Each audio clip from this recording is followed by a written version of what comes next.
Olá, meus aluninhos, tudo tranquilinho com vocês? Vamos falar agora de um assunto muito importante dentro da estatística, que é a apresentação de dados, ok? Resumindo, iremos falar aqui de tabelas e gráficos, que é a forma utilizada para apresentar os dados de uma pesquisa, ok? Bora lá! Então, pessoal, quando se realiza um estudo sobre uma determinada característica, né, se recolhem dados. Esses dados eles são resumidos, organizados, sumarizados, né, e depois eles são apresentados ao público na forma de tabelas, quadros ou gráficos, tá bom? Cada um desses tipos que eu acabei de citar, eles possuem características próprias, certo? Então é isso que nós vamos mostrar nesse vídeo. A ideia não é aqui ensinar como montar esses gráficos, né? Essas tabelas, mas sim a interpretá-las, tá bom, pessoal? Então, para começar, vamos falar aí da apresentação tabular, ok? O nome já diz, apresentação em forma de tabelas. Ah, professor, mas está faltando as colunas, as linhas que separam uma coluna da outra. Por exemplo, aqui, ó. Aqui tinha que ter uma linha separando, professor, ó. Aqui tinha que ser fechado, ó. Aqui também tinha que ser fechado. Não, pessoal, tá? Uma tabela, a forma correta de uma tabela é exatamente assim. Ela não tem linhas verticais, ou seja, não tem colunas separando. Também não existe linhas aqui entre as células, tá certo?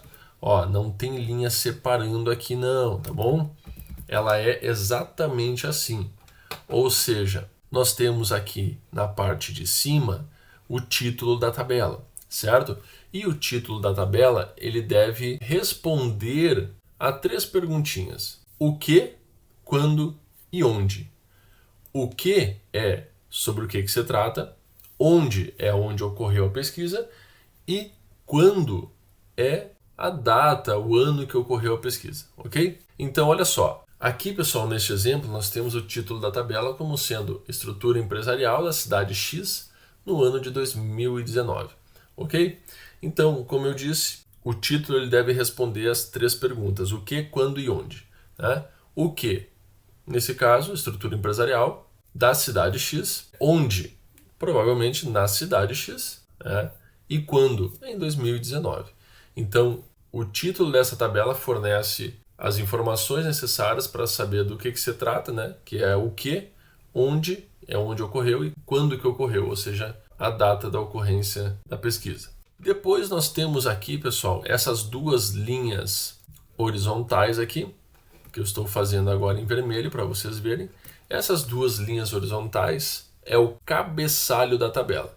No cabeçalho vai ter as informações do que se trata, né? No caso, ramo de atividade e número de unidades. Depois, pessoal, esta outra região aqui, ó, tá? Tudo isso aqui é o corpo da tabela. Tá? O corpo da tabela também ele é separado, pessoal, né? Nós chamamos de linhas. Então, nós temos linha 1, nós temos linha 2, linha 3 e assim por diante, tá ok? Então, no corpo da tabela, nós temos as linhas e as colunas, ok? Coluna 2 e a coluna 1 aqui, tá certo? E cada um desses é chamado de célula, tá? Então, nós temos aqui a célula 1 da coluna 1.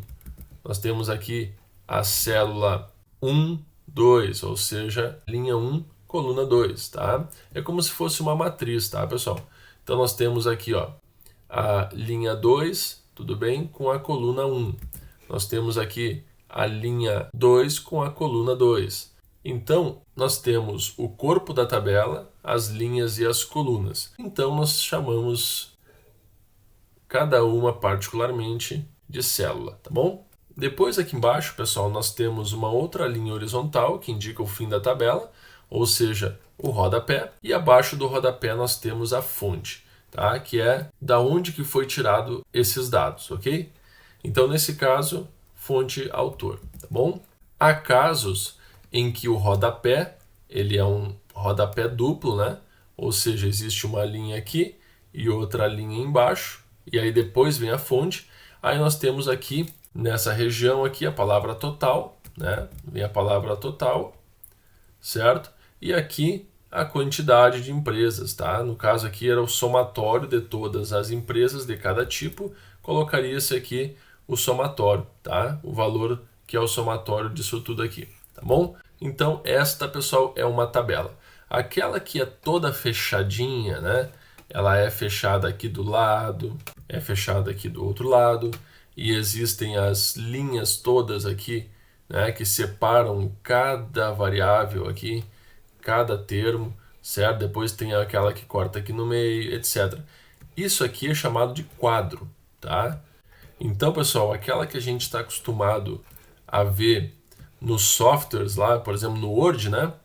Ou no LibreOffice, no Writer lá, aquelas não são tabelas. Apesar dele estar falando inserir tabela, aquilo são quadros, tá bom, pessoal? Então, ó, isso que eu acabei de fazer aqui é um quadro, porque ele é todo fechado, ok? Quando é assim, é tabela. Quando é fechado, é quadro. Agora, quanto à distribuição de frequência, pessoal, tá? Nesse caso, pessoal, os dados são colocados em classes pré-calculadas, tá? Vamos entender bem o que é isso aqui. Nós podemos ter uma distribuição de frequência pontual e uma intervalar. Qual a diferença entre as duas? Bora lá. Numa distribuição pontual, pessoal, nós temos a variável de estudo e a quantidade de vezes que aparece pontualmente, ou seja, pontua cada elemento da variável, quantas vezes ele aparece. Nesse caso aqui, ó, nesse exemplo, nós temos a idade de 15 alunos do colégio X no ano de 2019. Então nós temos lá, idade, 17 anos, aparece quantas vezes? 2, ou seja, 2 alunos têm 17 anos. Então está pontuando quantas vezes a idade 17 apareceu. A idade 18, 3 alunos. Então, 3 alunos têm 18 anos. Pontuou novamente quantas vezes a idade de 18 anos apareceu. E assim sucessivamente. 19 anos, 5 alunos. 20 anos, 2 alunos. 21 anos, 3 alunos, tá certo? Então, uma tabela pontual, gente, é muito simples. É só contar quantas vezes cada um dos elementos apareceu e deu para a bola. Como eu já tinha falado para vocês, ó, o rodapé nesse caso possui 2 linhas, certo? Nós temos aqui o símbolo do somatório, ou nós podemos substituir este símbolo pela palavra total, né? Então o somatório é 2 mais 3 mais 5 mais 2 mais 3, que dá exatamente 15, tá ok?